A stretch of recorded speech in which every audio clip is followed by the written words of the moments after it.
This is the fuel rail sensor for a 2012 Ford Focus. It's got a 3-pin fitting on it, electrical connection, and then this end, it's kind of a needle fitting, like a, almost like a wedge valve, or like a valve on a carburetor float that it seals without an O-ring.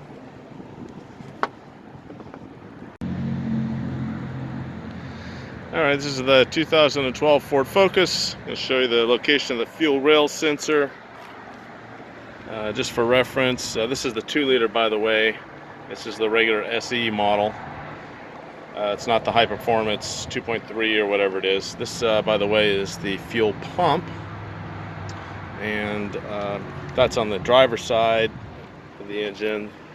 Then over here on the passenger side, right there, that is the fuel rail pressure sensor.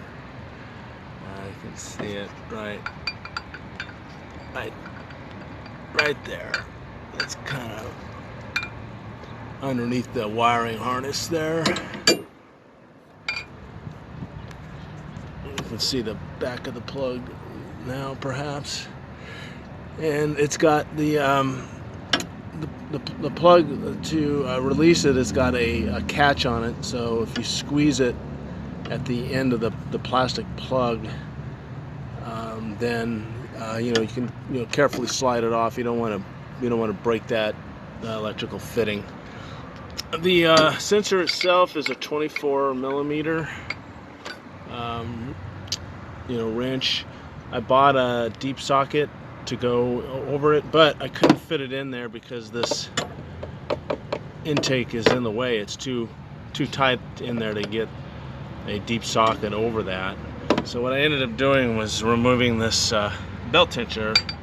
It's pretty easy. One 10 millimeter bolt there, and then there's another one down underneath on the opposite side.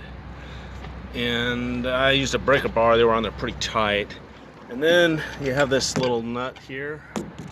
On the tensioner, there's a little kind of a nut thing there, and the 14 millimeter open-end wrench works best. You can even fit it down and through here. And then what you do is you turn it clockwise, and it'll loosen the tension on this belt, and you can take the belt off and then undo the bolts and take that off. And then you can I used to use a crescent wrench. Once I had that off, I could use a crescent wrench to get in there and take the fuel sensor out. This was the part number for my the fuel rail sensor for my 2012 Ford Focus with the 2.0 liter. This 9F972 is the one that was stamped on the part itself.